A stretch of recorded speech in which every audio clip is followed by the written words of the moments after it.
Di tengah situasi pandemi ini, isu kesehatan itu selalu muncul ke permukaan.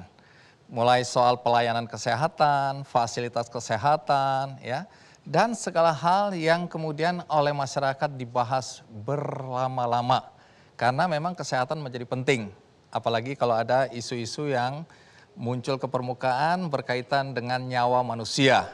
Nah, setiap kali ada isu kesehatan, ingatan saya selalu kembali kepada teman-teman kita yang mengabdi di pedalaman, di daerah-daerah yang sulit, di mana saya menemukan banyak sekali pahlawan-pahlawan kesehatan yang mengabdi dengan hati mereka.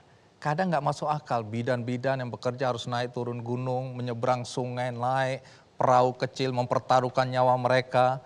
Ada juga ahli gizi yang mau berusaha melakukan terobosan inovasi-inovasi untuk mengatasi kekurangan gizi bagi masyarakat di pedalaman, stunting, ya. Kita tahu banyak sekali dokter-dokter yang bahkan di acara Ki Candy, kalau Anda adalah penonton Ki Candy, saya sering mengundang orang-orang hebat seperti itu, sosok-sosok yang pengabdiannya luar biasa, yang dengan segala keterbatasan mereka, ya, baik fasilitas, ya, bahkan dengan keterbatasan penghasilan, itu melakukan terobosan-terobosan yang luar biasa. Karena itu hari ini saya senang sekali di acara Ki Candy, saya akan mengundang beberapa teman yang melayani kesehatan di daerah-daerah yang saya sebutkan tadi.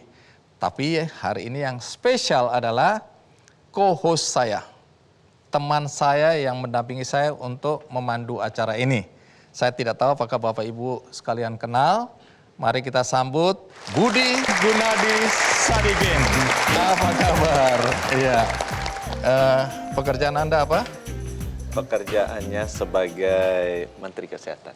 Menteri Kesehatan. Tapi di sini Anda co-host. Membantu Mas Andi melancarkan acara ini. Oke.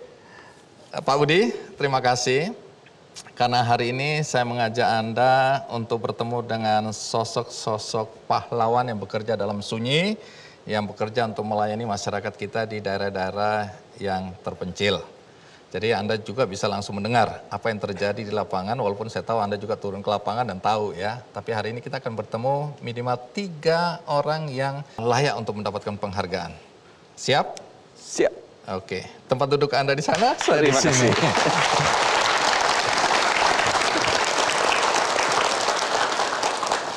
Nah, tadi kan saya cerita ke penonton ini bahwa banyak sekali sosok-sosok yang melayani masyarakat di pedalaman itu dengan hati, dengan segala keterbatasan mereka. Kalau bicara pelayanan kesehatan di daerah, bisa nggak kasih perspektif apa yang Anda potret selama jadi menteri dan apa program yang mendorong anak-anak muda mungkin atau dokter-dokter atau tenaga kesehatan ya, perawat, bidan, ahli gizi, apalagi dokter spesialis bahkan untuk mau ke daerah. Memang kita sudah 77 tahun merdeka ya. Tapi tenaga kesehatan kita, terutama dokter dan dokter gigi, itu tidak pernah mencukupi terutama di daerah-daerah terpencil. Nah, saya mengamati, ini khususnya buat teman-teman dokter-dokter muda nih. Memang bekerja dengan hati itu kan bicara mengenai motivasi. Motivasi itu bergeser sejalan dengan waktu. Dulu motivasinya adalah bekerja sebagai dokter itu bangga kalau masuk di puskesmas di pedesaan. Nah, saya mengamati itu. Kalau sekarang generasi muda bekerja sebagai dokter, bangga juga kalau masuk di mal-mal di perkotaan. Gitu jadinya. Untuk itu saya rasa penting nih karena kita melihat bahwa masih kurang tenaga-tenaga dokter itu di pelosok-pelosok desa, apalagi daerah terpencil. Kita perlu menggeser kembali motivasi ini ke sana. Dan itu bisa digeser bukan hanya dengan fasilitas atau gaji saja, tapi juga harus diberikan inspirasi. Kan ini harus menyentuh hati kan. Dan saya rasa idenya Mas Andi itu luar biasa sekali. Bahwa kalau kita bisa undang tokoh-tokoh yang melakukan itu, bukan saya definitely gitu ya.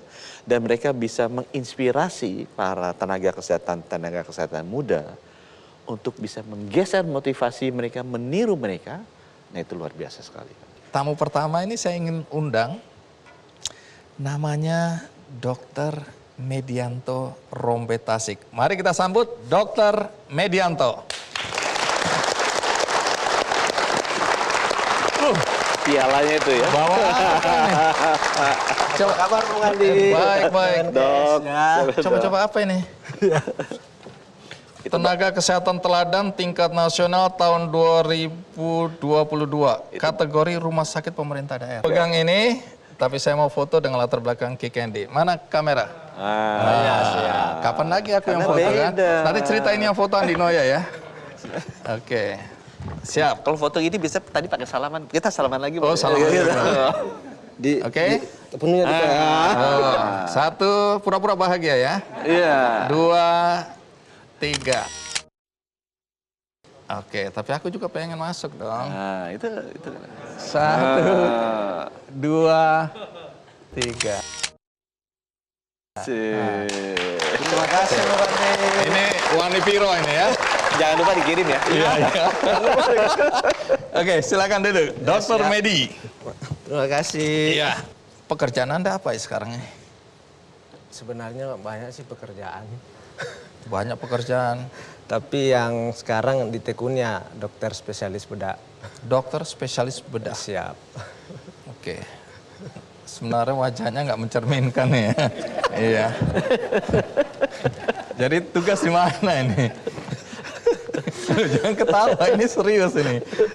Di Kabupaten Bulungan, Provinsi Kalimantan Utara, provinsi yang terakhir dari Republik Indonesia ini. Tapi ini kan bukan tempat pengabdian pertama ya. Ya bukan. Sebelumnya saya dengar lebih jauh lagi dari situ ya. Dulu di Puskesmas Pimping itu masuk ke pedalaman. Dari Tanjung Selor, dari Kabupaten Bulungan itu kita naik longboat ke Tinting dulu kurang lebih 2 jam masuk. Itu kalau lagi pasang, tapi kalau lagi surut ya bisa nggak masuk. Ya jalan nggak perahunya berhenti, ya, harus jalan lagi. lumpur-lumpur itu Ya. masuk ke hulu sana ya. Baru habis itu naik ojek masih batu-batu dulu. Oke, jadi menderita lah ya. Kalau bilang menderita enggak juga, dinikmati Tapi hidup. kok saya lihat wajah Anda menderita masih ada bekas-bekasnya. Dinikmati hidup ini. Itu kurang lebih 5 tahun saya di dalam. Tunggu dulu. Anda aslinya dari mana? Dari Solo, Mas. Apa itu Solo? Sulawesi. Oh, Lucu ya. dokter bedah ini kadang-kadang agak terganggu sedikit. Makanya tahan lama di Kalimantan. Ya hanya orang-orang yang Ini setengah seperti ini gitu. ya, tahan lama di Kalimantan. Tunggu dulu ya. Jadi lulus jadi dokter umum umur berapa? Saya lulus tahun 2000, berarti umur 25. Bagaimana situasi dan kondisi kesehatan di sana? Ya kalau sekarang sudah lumayan. Waktu itu? Waktu itu akses ke pedalaman itu sangat susah. Ada puskesmas itu? Ada. Kondisinya bagaimana? Masih waktu itu sarananya masih kayu. Oke, peralatan, pendukung, Peralatan fasilitas, sangat minim. kondisi kesehatan masyarakat. Kebanyakan berobat ke dukun. Nah, Waktu dukun. Lucu nih. Dukun. Co-host boleh nanya nggak? Boleh, kalau nggak kerja ini. Iya betul. Kerja. Kalau nggak nanti kita malu. Akhirnya jadi saya berlaku juga sebagai dukun. Makanya coba bagaimana mengatasi ini? Coba. Aku mau nanya nih. Ini kan lulusan Unhas kira-kira Ya, dari Unhas, ya. Sulawesi ya. Pernah ketemu dokter bedah lain dari Unhas yang datang yang ngeledek nggak? Ngapain sih kerja di sana gaji kecil, nggak kerja di Makassar aja dengan gaji puluhan juta atau ratusan juta? Masih pernah nggak obrolan-obrolan sama teman-teman kayak gitu? Ya kadang-kadang ada. Saya pengen tanya berikutnya nih. Jawaban apa yang diberikan sama dokter ya? Sehingga membuat mereka diem. Itu Hidup mesti ini dengar tidak tuh. semata-mata untuk uang. Masih dengar tuh dokter-dokter muda. Gitu. Hidup ini nggak semata-mata untuk uang. Iya. Mesti dengar tuh dokter-dokter muda kita tuh. Implementasinya seperti apa itu? Uang kan penting dalam hidup ini. Ya memang penting, siapa sih yang tidak mau uang, Mas Andi? Iya. Tetapi ketika kita melayani dengan tulus, ikhlas, itu rezeki tidak akan kemana, akan datang sendiri. Tapi Anda pernah bilang, ini menarik ini Pak co-host, bahwa dia bilang kalau orang ngasih dia beras nggak diterima ya. Iya benar. Kenapa? Kalau orang bawa beras berarti memang sudah tidak punya sama sekali di rumah untuk Makan. dimakan. Oh. Jadi saya kembalikan beras, tapi ketika orang itu, nenek itu atau masyarakat bawa buah-buahan, ayam atau sayur, saya terima. Kalau Karena beras apa? berarti dia udah nggak punya apa-apa Nggak- untuk dikasih ya. nggak punya apa-apa. untuk Dan kalau dikasih. dia kasih beras itu berarti dia tidak makan. Iya. Sekarang yang paling dibutuhkan di sana sekarang apa? Kebetulan kan saya dokter bedah. Hmm. Saya di sana masih banyak kekurangan alat bedah. Kalau bunda. Ya, contohnya yang saya buat inovasi, saya tidak punya alat trepanasi, jadilah saya menggunakan bor tukang dan tang gigi untuk operasi. Bor itu dipakai untuk apa? Untuk apa itu, Bor? Untuk bor tengkorak, Hah? untuk kasih keluar. Jadi kalau ada cairan, Ya, terus pakai bor itu? kita Yang bor, bor ya. untuk tembok apa segala macam. Iya, iya Bang Andi. Pasien selamat. Selamat, puji Tuhan, selamat. Kan niat kita untuk menolong orang, bukan untuk mencelakai. Iya. Ketika kita menolong orang dengan niat tulus, percaya Tuhan akan bantu. Jadi dokter Medi ini pernah melakukan operasi waktu saat Anda sendiri harus duduk di kursi roda. Saya kalau datang, tidak datang, orang itu mati.